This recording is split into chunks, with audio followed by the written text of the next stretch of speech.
na po itong ating sopas. Sarap.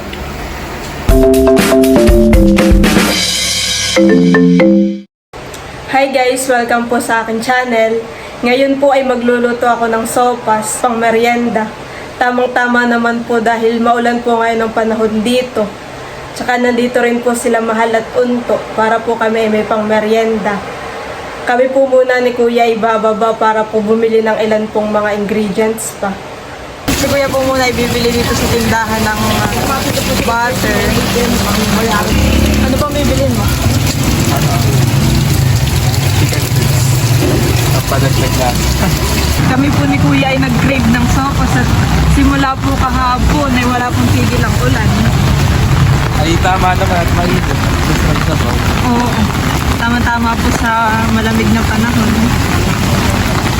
Kami po ni Kuya ay bibili ng mga iba pang pangsahog ng gulay po tsaka hotdog. Nambili na po si Kuya ng hotdog.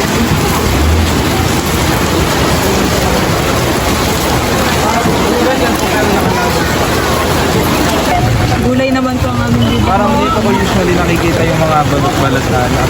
Parang mga chapsuy, ganun. Naghahanap po Parang kami. nagkakaliniwala. Oo. Gusto lang dito.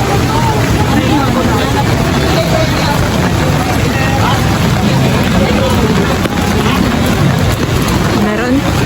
Parang wala. Meron pong chapsuy kaming nakita. Nag-iisa na yata. Napaswerte pa. Ano ba daw po ubos na? Nabili na. Grabe naman po talaga ang ulan.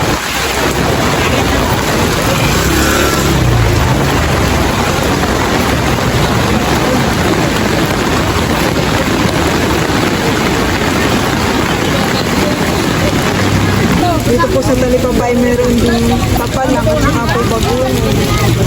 Kala ko po ay pakuyin.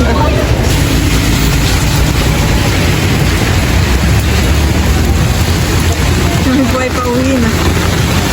Kaya po ay magpapakulo na ng itlog ng pogo. Social po ang aming sopas at may itlog.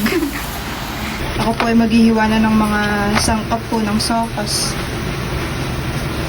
Unahin ko na po itong hotdog.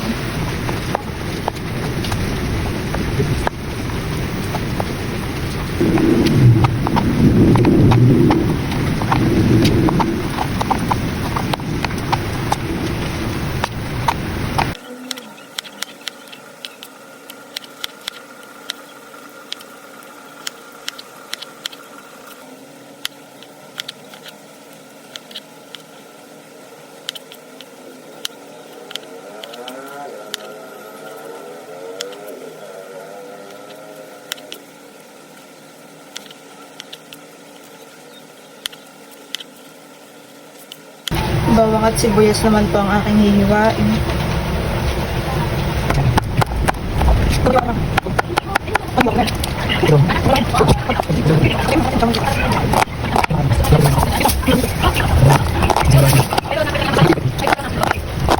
Ito din pong sopas ay mayroong alimangong lahok. Lalagyan po natin ng alimango. Mukha pong mataba. May aligi na agad Hindi dito. pa po natatanggal ay uha. Meron. Bakat nga niya. Oo. Willow kulay orange pati. Wow, taba. Sarap. Sobrang taba po. Daming alig eh. Frozen pa.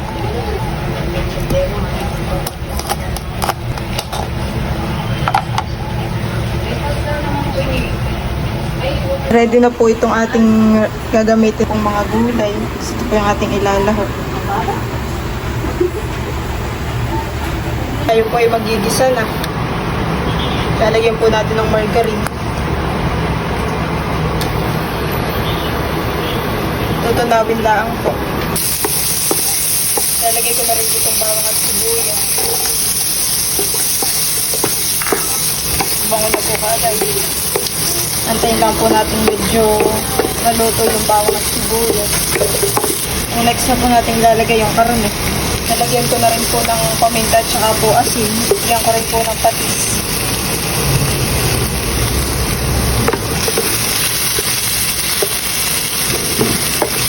Lagay ko na rin po yung alimango.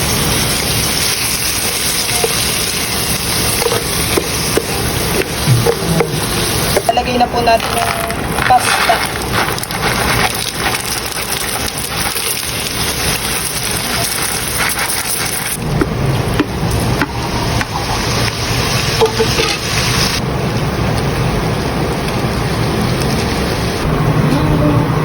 Nilipat ko na po yung kanina para at hindi po kasya dun sa kawali. Ito rin po ng Nor Cubes.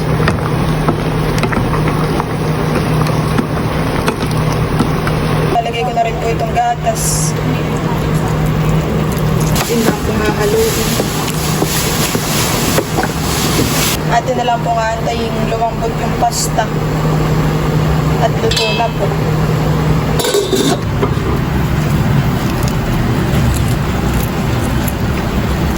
Ito na po itong repolyo. Mga isang kulo lang po. Pwede na po ito luto na po.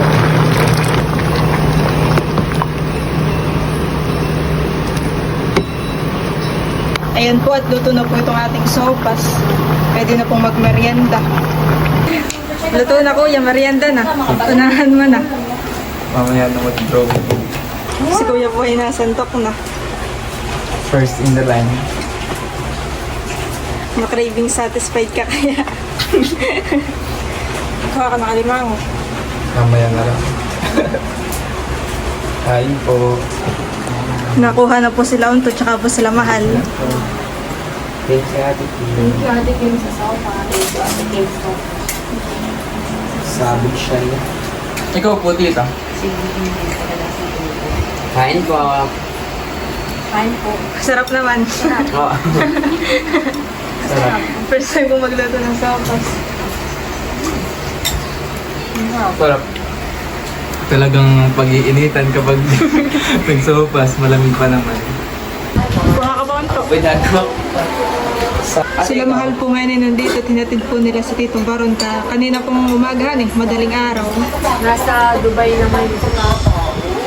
Papunta na ulit ng Iraq.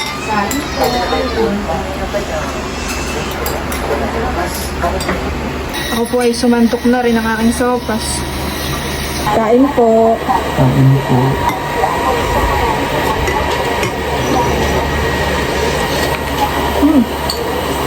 Sarap nga pala.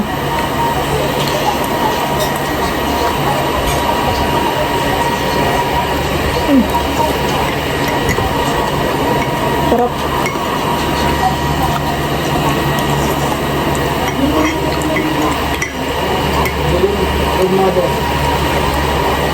Egg. No. Sige lang. Sarap. Dito ko sa bawah. Sige. Kanina po ay nag-suspend ulit ng pasok. Hanggang Biyernes. Kaya po kanina kami maghapon lang nakahilata. Palinis. Meron din po ditong tinapay, binili ni Tita Carla.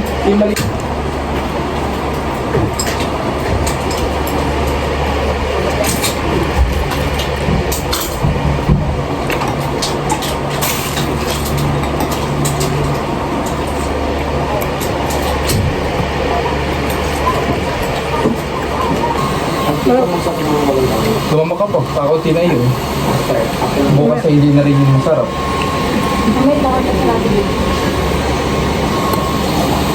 Ano oras kayo po? Mga 10 po. Ba't 10:30 po yung warang lang?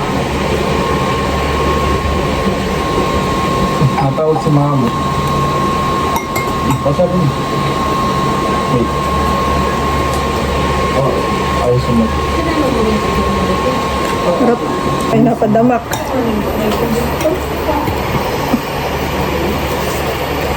Napagpawisan din. Makakawit ng ilong. Ito na po ang aming hapunan. Naluto din sa halaman. Gabi na rin ay. Alas 6.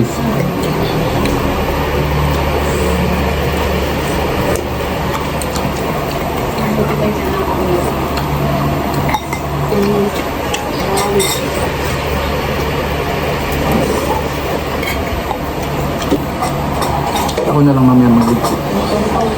Pagkatapos ko mag-load ng isa.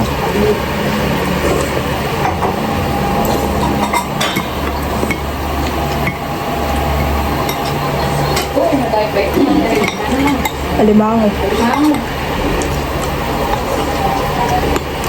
Pagkahindan.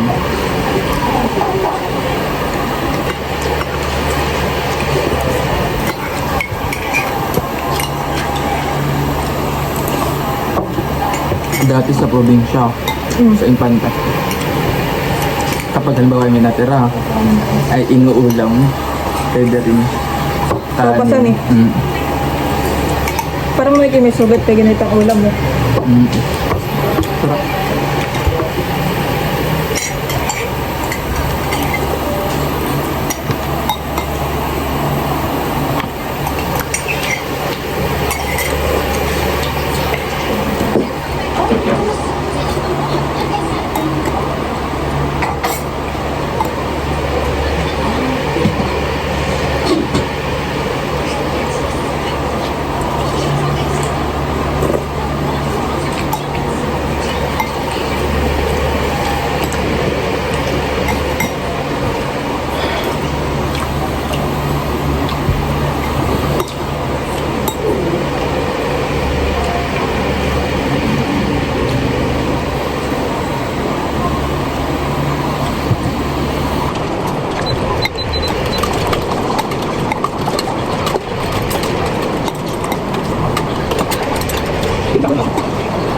Malakas.